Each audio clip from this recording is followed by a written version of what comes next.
എന്നാൽ 2019 ശേഷം ആ ലൈസൻസ് റിന്യൂ ചെയ്തിട്ടില്ല എന്ന് വേണം അറിയാൻ കഴിയുന്നത്. ബാൻ ചെയ്യണം എന്നൊരു നിർദ്ദേശം RTO മുന്നോട്ട് വെച്ചിട്ടുണ്ട്. സൈബർ സെല്ലിന് ഉടൻ കേസെടുക്കാമെന്നും ഹൈക്കോടതി വളരെ കൃത്യമായി പറയുന്നുണ്ട്. റെന്റേക്കാർ എന്ന പേരിൽ സൂംകാർ നടത്തിയത് വലിയ തട്ടിപ്പാണെന്ന് തെളിഞ്ഞിരിക്കുകയാണ്. നിയമവിരുദ്ധമെന്ന് കണ്ടെത്തിയിട്ടും സംസ്ഥാനത്ത് റെന്റേക്കാർ ആപ്പായ സൂംകാറിന്റെ പ്രവർത്തനം നിയന്ത്രണമില്ലാതെ തുടരുകയായിരുന്നു. യാതൊരു വിധത്തിലുള്ള ലൈസൻസും ഇല്ലാതെയാണ് സംസ്ഥാനത്ത് സൂംകാർ ആപ്പിന്റെ പ്രവർത്തനമെന്ന് ഹൈക്കോടതി വിധി പറഞ്ഞത് കഴിഞ്ഞ മാസം 25-നാണ്. ഹൈക്കോടതിയുടെ നിർദ്ദേശം വന്നിട്ടും സൂംകാറിന്റെ തട്ടിപ്പും കൊള്ളയും നിർത്തിയിരുന്നില്ല. ഇപ്പോൾ എന്തായാലും അതിന് അവസാനമായിരിക്കുകയാണ്. പല സ്വകാര്യ വ്യക്തികളുടെയും വൈറ്റ് നമ്പർ പ്ലേറ്റുള്ള കാറുകൾ എടുത്ത് വാടകയ്ക്ക് നൽകി പണം ഉണ്ടാക്കുകയാണ് സൂംകാർ ചെയ്യുന്നത്. പല വാഹനങ്ങളും പൊളിച്ച് വിൽക്കുക വരെ ചെയ്തിട്ടുണ്ട്. സൂംകാസിനെതിരെ ഞങ്ങൾ 2 റിട്ട് പെറ്റീഷൻസ് ആണ് ബഹുമാനപ്പെട്ട ഹൈക്കോടതി മുമ്പാകെ ഫയൽ ചെയ്തത്. അതിൽ ആദ്യത്തേത് സൂംകാസിനെയും അതുപോലെ തന്നെ RTOയെയും റെസ്പോണ്ടൻസ് ആക്കിയിട്ടാണ് ഫയൽ ചെയ്തത്. ആ റിട്ട് പെറ്റീഷൻ്റെ ഉത്തരവിൻ്റെ അടിസ്ഥാനത്തിൽ RTO സൂംകാസിനെ കുറിച്ച് അന്വേഷിക്കുകയും അവരുടെ അന്വേഷണത്തിൽ ഇപ്പോൾ വന്നിരിക്കുന്ന ലെറ്റർ പ്രകാരം 2019 വരെ സൂംകാസിന് ലൈസൻസ് ഉണ്ടായിരുന്നുവെന്നും എന്നാൽ 2019 ശേഷം ആ ലൈസൻസ് റിന്യൂ ചെയ്തിട്ടില്ല എന്ന് വേണം അറിയാൻ കഴിയുന്നത്. മാത്രമല്ല ഏറ്റവും പുതിയതായി RTO പുറപ്പെടുവിച്ചിട്ടുള്ള ഉത്തരവ് പ്രകാരം സൂംകാസിൻ്റെ ഓൺലൈൻ ആപ്ലിക്കേഷൻസ് ബാൻ ചെയ്യണം എന്നൊരു നിർദ്ദേശം RTO മുന്നോട്ട് വെച്ചിട്ടുണ്ട്.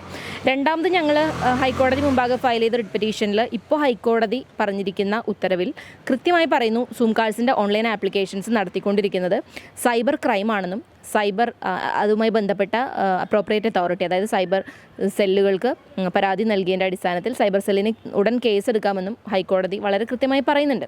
ഇതിപ്പോൾ ഞങ്ങളിങ്ങനെ ഒരു ഹർജി ഹൈക്കോടതിയിൽ നൽകാനുണ്ടായ സാഹചര്യം എന്ന് പറയുന്നത് ഞങ്ങളെ സമീപിച്ച 2 പേരാണ്. അതിലൊരു ജോർജ് എന്ന് പറയുന്ന വ്യക്തിക്ക് അദ്ദേഹത്തിൻ്റെ വണ്ടി സൂംകാസിൽ ഓൺലൈനായി രജിസ്റ്റർ ചെയ്തതിൻ്റെ ഭാഗമായിട്ട് അദ്ദേഹത്തിൻ്റെ വണ്ടി നഷ്ടപ്പെടുന്ന സ്ഥിതിയുണ്ടായി.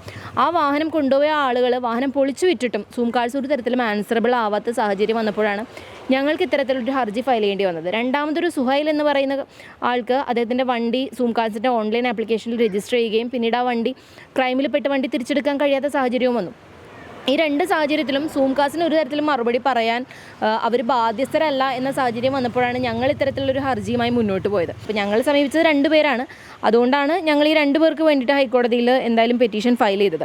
എന്തായാലും ഈ വിധിയുടെ അടിസ്ഥാനത്തിൽ ഇപ്പോൾ തുടർ നടപടിക്ക് ഞങ്ങൾ പോകും. ഇപ്പോൾ സൈബർ സെല്ലിനെ സമീപിക്കാനും സൈബർ സെല്ലിന് കേസെടുക്കാനും ബഹുമാനപ്പെട്ട ഹൈക്കോടതി തന്നെ നിർദ്ദേശിച്ചിട്ടുണ്ട്. ഇപ്പോൾ RTO ഇവരുടെ ഓൺലൈൻ ആപ്ലിക്കേഷൻസ് ബാൻ ചെയ്യാനും നിർദ്ദേശിച്ചിട്ടുണ്ട്. എന്നാൽ സൂംകാർ ഓൺലൈൻ ആപ്ലിക്കേഷൻ വഴി വാഹനം നൽകുകയും ഒടുവിൽ വാഹനം നഷ്ടമാവുകയും ചെയ്ത കൊച്ചി സ്വദേശികളായ ജോർജ് പറമ്പി, മുഹമ്മദ് സുഹൈൽ എന്നിവർ കേരള ഹൈക്കോടതിയിൽ നൽകിയ ഹർജിയുടെ അടിസ്ഥാനത്തിൽ RTO അന്വേഷണം നടത്താൻ കോടതി ഉത്തരവിട്ടിരുന്നു. അന്വേഷണത്തിൽ സൂംകാർസ് പ്രവർത്തനം ലൈസൻസ് ഇല്ലാതെയാണെന്ന് കണ്ടെത്തുകയും സൂംകാർ ബാൻ ചെയ്യണമെന്ന അടിയന്തര നിർദ്ദേശം പോലീസിന് നൽകണമെന്ന് ബഹുമാനപ്പെട്ട കോടതിക്ക് മറുപടി നൽകുകയുമാണ് RTO ചെയ്തത്. അതിനിടയിൽ സൂംകാർസ് ഓൺലൈൻ പ്രവർത്തനം സൈബർ ക്രൈം ആണെന്ന് ബഹുമാനപ്പെട്ട ഹൈക്കോടതി പരാമർശിക്കുകയും ചെയ്തിരുന്നു. അഡ്വക്കേറ്റ് മനീഷ രാധാകൃഷ്ണൻ, അഡ്വക്കേറ്റ് ബിന്ദു എന്നിവർ ജോർജ് പറമ്പി, മുഹമ്മദ് സുഹൈൽ എന്നിവർക്കായി നൽകിയ ഹർജിയിന്മേലാണ് ഇപ്പോൾ സൂംകാർ അടച്ചുപൂട്ടാൻ ഉത്തരവ് വന്നിരിക്കുന്നത്. വർഷങ്ങൾ നീണ്ടുനിന്ന ഒരു പകൽ കൊള്ളക്ക് അങ്ങനെ ഒരു അവസാനമായിരിക്കുന്നു. സൂംകാർ